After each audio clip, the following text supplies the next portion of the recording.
Sure. Okay, cool. We hit the go live button here, so be careful what you say from this point forward. All right, welcome, MulletCast. All right. Hello and welcome to another edition of the MulletCast. I'm Evan Balmer. What's up? I'm Mike Marcia. What's up, Mike? Today we are joined with Evan Stivala. Evan is found online at Instagram at manvswood, ManVSWOOD, and you can check out their website at woodcountertopsnewjersey.com.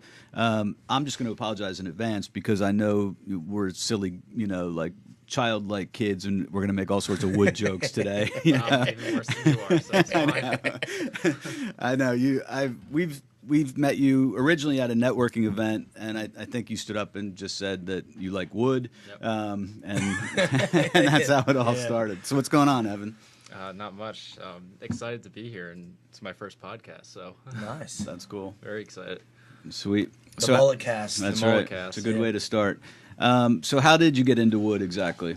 It was after college. My family friend, my partner Charlie, he needed help, and I couldn't really find a job with an international relations degree. So, one thing led to another. I did this on and off for years before I actually went full tilt, and then after I really just didn't like the work I was doing in international relations, I just went straight to woodworking, and I liked it ever since. Right. So it's more fun. It's more hands-on. Couldn't sit at a desk because my body was literally killing me. Yeah. And I'm not that type of person. I Right. need to be active. I need moving around. So Awesome. So what were the first things that you made when you got into woodwork? just learning how to make straight wood countertops, so joinery work, Okay. which is a lot harder than you think if you don't have the machines to do it. Because you've been to our shop. We have a it's whole awesome, setup. yeah. We have two joiners. One gets the wood flat, because when you buy wood, it doesn't come square. Really, it's rough cut. So I wish I had a picture of it, but it's all fuzzy. It's all warped. Right. And we have to get it S4S, so surfaced on all four sides. And to do that, you need to first cut the bottom, then cut the top, make sure those are flat and even, and then you have to cut the sides. Right. And as soon as you can get wood S4S, you can do anything with it. Countertops are simple as long as you have two joint sides that can fit easily together and not have any gaps in them. So So where do you guys surface your wood? Where does it come from? so we get almost all This of our wood. conversation's going to crack me up. I'm apologizing. Rough wood. Where do you find your wood? So we get the majority of our wood from a lumber yard in Englishtown called Rex. Okay. They have a ton of stuff. We can usually get most of our wood there. Almost all the exotics. Not all of them, though. So, like my longboard that I brought in today, this middle part, the red part, is sapelli. So that's Right. from Africa. And that tree is gigantic. Like half the diameter of this room. Really? And the black stuff you see here is actually called wenge. This is one of my favorite woods. When they cut it, it's blonde. And Wow. so the oxidization, sorry, that's terrible, actually turns it black. Wow. And so if you leave it out in the sun a long time, so like I threw this out in the sun for a week, it'll actually start to blonde up again. Right. It's a really weird wood, and it's super hard. This wood is really hard. Right. But yeah, I lost my train of thought, but so like this sapelli we can get easily from Rex. The wenge is a little harder to find, so you have to go to more specific lumber stores, Right. lumber yards for that. So when you get that from Rex and it's African, is it actually coming over from Africa, or do Yeah. they grow that here? All Also- that stuff all is it comes all over? straight African. 'Cause Wow. we can't grow any of this Right, here. okay. As that's with a lot of woods. The only things we really grow here are like oak, maple, walnut. Walnut's probably our best, and not too much else. Everything else is imported either from South America or Africa. Okay. That's So, wild. It How many is. boards have you made? 4 or 5, and I want to try to make a. You saw my river table. Yeah. Yeah, so I want to make a river table board too. That's. And Will put, like, a that little- work? It should. I want to put like little plastic sharks in them. That's crazy. Yeah. You have a picture of that on Instagram, right? Yeah, definitely. It might be a decent bit lower. That's one thing I thought was cool is, when we first met, obviously we talked a lot about your countertops and more traditional products, but you guys are really all over the place. I see you have your Trainwreck guitar amp shirt on. So you actually make guitar amp cabinets, skateboards, obviously your longboard. Fidgets. Yeah. Those I don't make so widely. That was just a kind of play around thing. But I'm going to be playing with this the entire time. Yeah. Right there. Yeah, that's it. That is sweet. Oh, wow, that's cool. So that's it. That's called a river table. Those are super popular now. So what is the material that's in the middle of the... That's epoxy resin. Okay. So it's the one company that's in Canada. Everything comes from Canada when we're talking about wood. And it's a casting plastic. So you can go like as thick as you want. Yeah. Because it's for casting. And so this, I forget who started it first, but they put a live edge. So you can see that white part, kind of. Yeah. That's the outside of the tray. And so you just cut it in half and turn it on the inside, and then pour the plastic in. So the inside looks like a riverbank, and then the blue was not really blue. I dyed it. Okay. It'll look like the river. Right. So you can That's do awesome. a ton of stuff with that. That's just like barely scratching the surface. I just wanted to make it and see what I can do. Right. I've done some other things too, but it's just smaller. Yeah.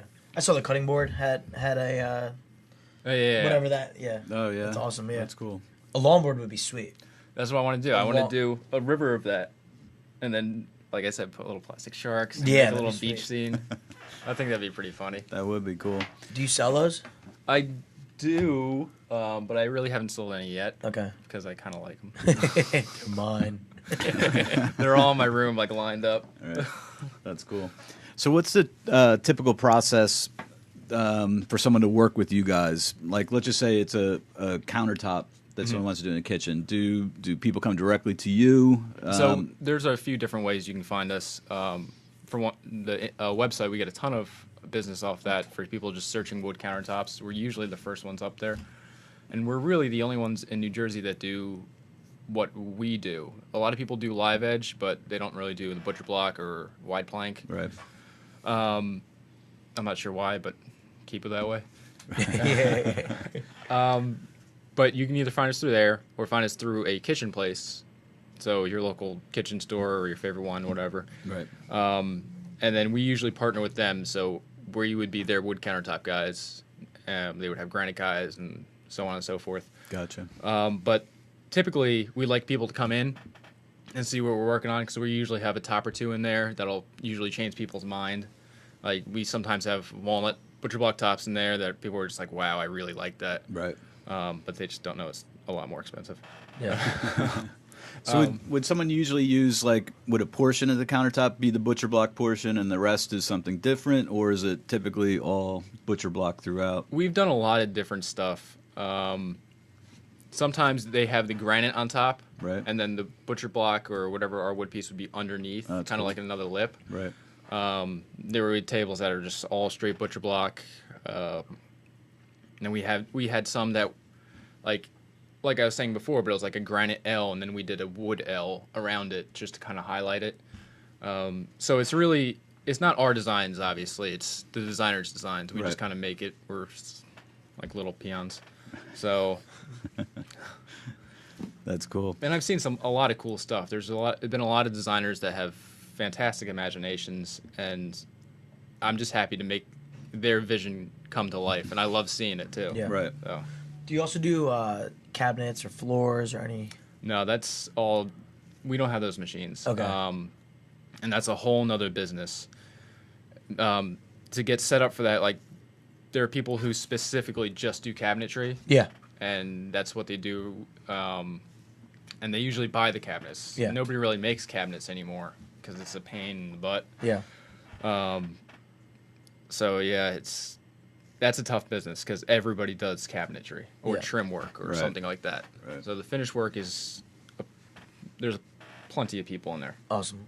And then what's the story with your custom truck you have? I saw that on Instagram, Oh, too. yeah. That thing's So- pretty sweet. cool. Yeah. We got tired of Charlie, my partner, had this little Toyota with roof racks up top. Right. Love wood. If you ever see it on the road.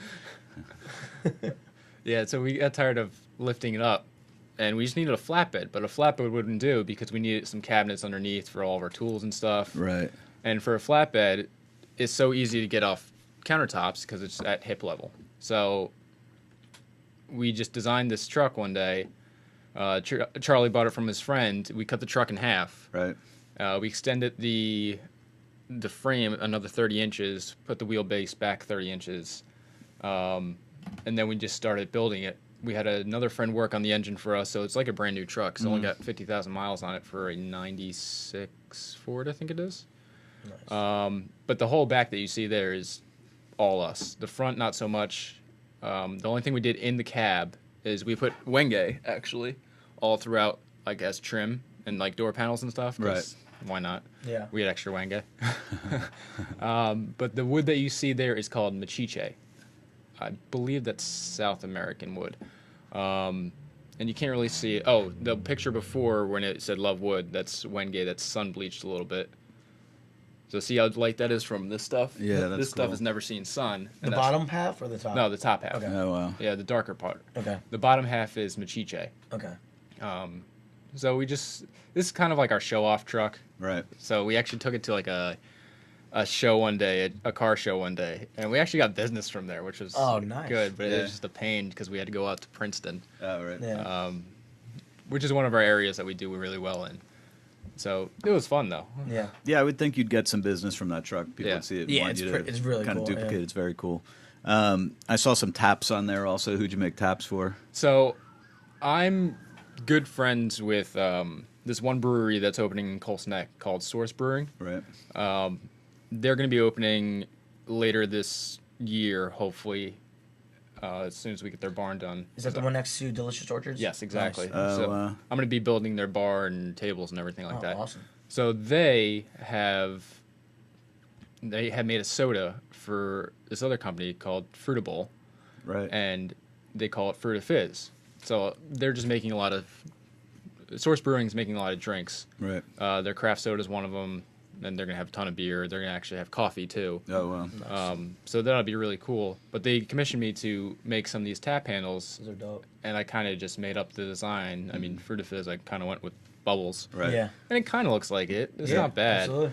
It's hard to make wood look like bubbles. Right. But I did that all with the CNC machine. I can't do that by hand. The sanding I did by hand, and that wasn't fun. Yeah. I don't have those small fingers. That's very Those are sweet. So you talked about, you mentioned your international relations degree. Yeah. I happened to see online some photos of you in Africa also. Yep. So what was your connection there? What kind of work did you do over there? So when I went over there, I lived in Uganda for a year. And the reason for that is because, number one, I couldn't find a job. So I needed experience, especially in an international field. So I went there with my friend. I lived with her parents. And her parents actually hooked me up with, well, not hooked me up, but told me about some things. One of them, the first thing I did was I lived in a refugee resettlement camp for about 3 months on the border of Congo and Uganda. Wow. This camp was called Changwali. It was helping all of the refugees come from the Congo during the height of the M23 rebels and help them resettle into Uganda, where this camp I was working at would like resettle them for almost life. It's different from a regular refugee camp, Yeah. or this is more of a long-term thing. Right.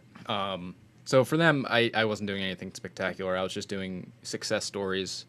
So I found people that have been at the camp for a decade or more, and they've been really successful in the life that they've been living there. Right. Like there's some really cool stories on there. I wrote a blog. Yeah, that's really all I've been doing for them for that 3 months, just to help get awareness out to their donors and stuff, and hopefully raise more money. After that, I went back to the capital of Uganda, which is Kampala, which is a very international place, all expats. And for the rest of my time there, I joined a human rights defender organization, where I was basically doing the same thing. I was traveling around the country collecting success stories and whatnot from human rights defenders. So The job of the organization that I was working for was to defend the human rights defenders. Okay. So either from outside forces or the government or whatever. Right. And that was really cool to see and hear all the stories. You got to meet a lot of people. Actually got to talk on a radio show too. Oh, really? Because they love my voice. I don't think I sounded that good, but That's cool. So what was your interest in Africa originally, or did you just kind of randomly end up there of all places? I went where the opportunity was. Right. So my friend said I can live there with her parents, and not paying rent is fantastic. That's pretty cool. Right. So, and getting that experience, I mean, I'll never be able to get that experience again. So Sure. I had to jump up on it. So I don't regret it. I would do it again. Yeah. Hell, I'd move there in a heartbeat because I just love the place. Did you ever run into any issues? So at the refugee camp, we had one problem where there were so many refugees coming in that the Ugandans who were living there, not legally, they were kind of squatting. Right. Because land rights in Uganda, you don't know who lives where, Yeah. or there's no documentation so Right. much. So they had to kick out all of the native Ugandans to bring in the Congolese. So there was a bit of a problem there because guess where they put all the native Ugandans? Right next to our where we lived. Right. So we had probably 500 plus people next to us in our little compound, and they weren't the happiest, obviously. So that was a bit scary, but the Ugandans are super nice people, and so they just kind of roll with it. I never really felt threatened by any Okay. of them, but it was definitely just a scary thought. Yeah. Just to see all that many people uprooted from their lives and just told you got to get out of here because we have someone else coming in. So. Yeah. That is crazy. It's nuts. So what should people know about what's going on there? I mean, that's a great question. Well, that was in 2013, so definitely a lot has changed, Right. and I haven't been staying up on what's going on there. Mm-hmm. But I mean, it's important to know that there are different types of refugee camps, which I had no idea about. Like the ones you see in Syria aren't long-term refugee camps. Right. There are all refugee camps throughout Africa that are refugee resettlement camps, and I never knew the difference that when you go into a refugee resettlement camp, you're there kind of for life. Mm-hmm. So that's your new place. So it's almost like building a new town from scratch or something like that. Yeah, exactly. Right. Under the protection of the Ugandan government. But there are also, the organization I was working for was Africa Action Help International, and they had refugee camps all throughout Africa. One was in Sudan, because that was during the height of the Sudanese conflict. One in Zimbabwe, and some other places too, I forget. But it was interesting because I didn't think that there were that many, but there are a ton. Yeah. So, That is crazy. Something serious going on outside right now. So would you? So you said you'd go back again. Can people go for brief stints? Like, is it worth trying to help out that way? I'm not really too sure what you can do in a brief stint. I'm sure there's a ton. I didn't really look into it that much because I was already there and I just had my stuff going on. Right. But I'm sure there's like Habitat for Humanity probably has something going on, Right. and all those other organizations definitely do. So like, you could probably go there for a month and definitely help out for Yeah. sure. It's beautiful there. I mean, you can't get a more beautiful place. Yeah. Food's good, people are nice, Good wood. great wood. Party till 7 a.m. You had in the shop a couple African masks. So They're pretty badass. Oh, yeah. Yeah, they were cool looking. So Charlie has, I don't think I have it on there. So Charlie has a poster of African masks and some in his house, but I actually brought back 2 from Uganda, Right. which I probably shouldn't have, but they're just cool and I loved them. Yeah. And I'm still questioning the legality of how they came into the possession of my cellar. Right. But they're really Much like the property, there aren't many records. With exactly. Yeah. You don't It know. just happened. Yeah. But I was like, you know what? I'm gonna appreciate this because I love the wood. Sure. And it was cool. My friend just did not like them. She thought they were scary. One is pretty scary. Right. They're tough looking. Yeah. They're really cool. Yeah. That's One cool. is from. They're both Congolese, and one's from a tribe called Chokwe tribe. I guess that's how you say it. And it's like a fertility mask, and it's cool because it goes all around your head, and it's all covered. It's thick wood, and I think it's legit. The other one, though, that one you can wear. The other one that I have is a mask with all kinds of woven balls all up top, and like a Right. big beard and a woven ball down here, and it's covered in copper squares. And that one you can only wear if you have killed a lion Wow. in the jungle That's crazy. or like a man in war. Right. So I haven't worn that one yet. So if you encounter a dude wearing that mask, Run. like in the Yeah. dark of night, head out, man. Get out of there. Yeah. No doubt. That's crazy. So I also noticed online you have an athletic background. You competed in track at Syracuse. Yep, I did decathlon at Syracuse. That's crazy. I followed my brother because he also did decathlon at Syracuse, so Right. kind of easily transitioned into there. It's not fun. It's been beating up my body ever since now. Right. Did As you ever can make tell a? from the trampoline accident? I know, that's crazy. So do you still decathlon's intense to get involved in? Like, how do you do that for the first time? Oh, you just have to get into it. Like, you just have to go straight into it. There's no learning how to do it unless you do it. Right. Like my first one, of course, I went all out, and you can't do that because it's a 2-day competition, and both days take all day. So it's not really the competition that kills you. It's the sun, the waiting, the warming up, all of that. That's Right. what taxes you. So if you can find a way to conserve your energy and just know what you need to do to warm up and then get out of the sun, you'll do pretty well because you'll have the energy to finish off the day. Right. But it's fun because I'm not one person that can do one event and just be cool with it. Right. Because track events are long, very drawn out Right. things. So decathlon, I was always doing something. So it's a way to stay involved throughout Yeah. the day. Yeah, that's cool. Yeah, it's pretty intense. Is there decathlon? Are there decathlon competitions for high school students, or do you not get into it until college? So interesting enough, not really. Right. The person who I work out with was an Olympic decathlete in the '89 Olympics, the Los Angeles ones. I Okay. forget what year. And he actually puts on a decathlon for high schoolers that happened 2 weeks ago down in South Jersey. And that's great because high schoolers don't get this chance. I mean, they don't get to do the thing. Right. Because in high school, all you're able to do is 4 events a day. That's a state rule.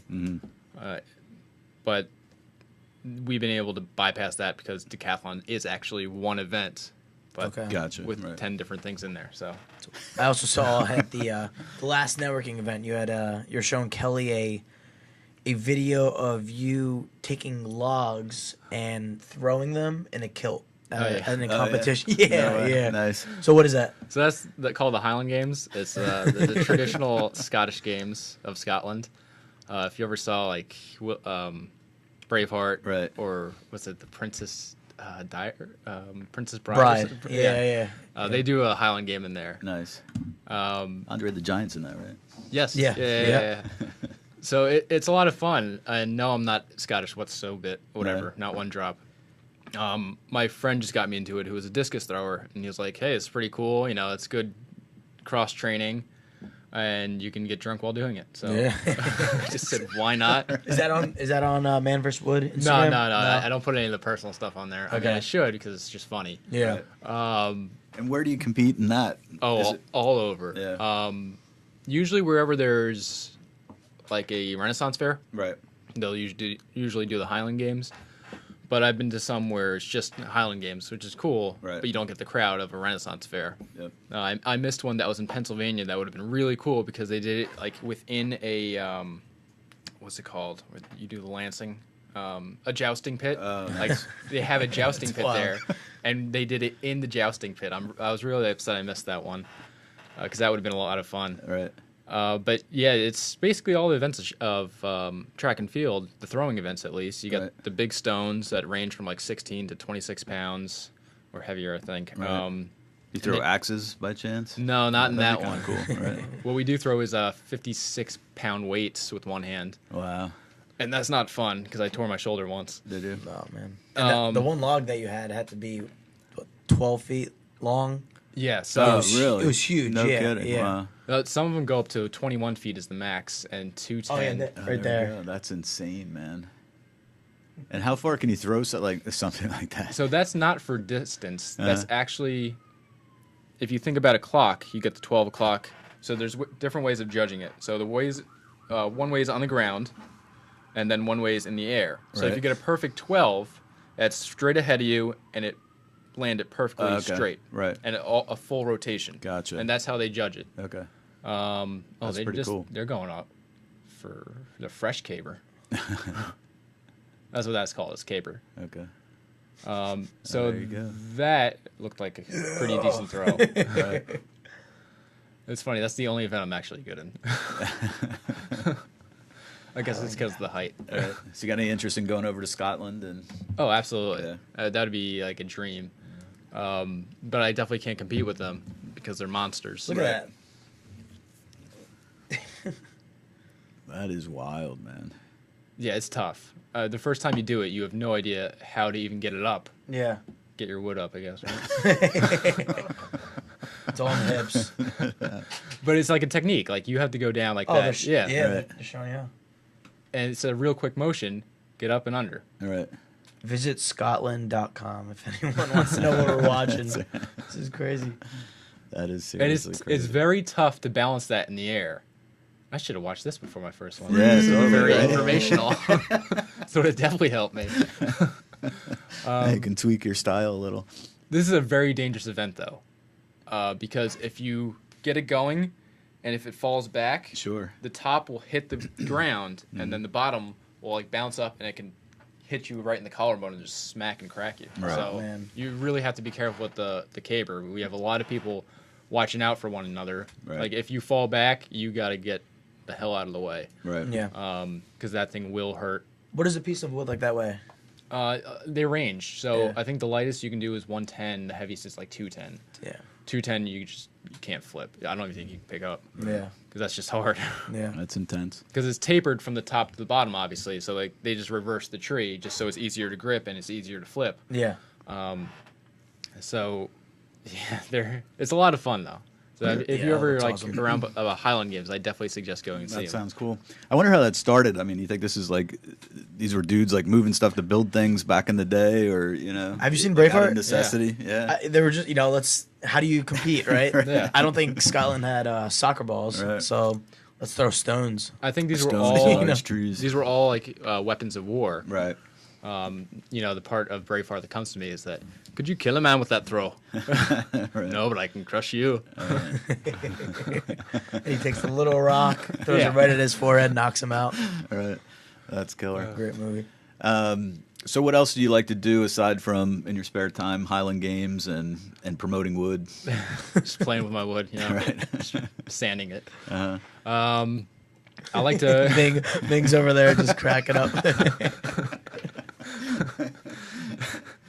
So I like to just do what I don't know I can do yet. Uh-huh. For example, I bought a motorcycle like 2 years ago.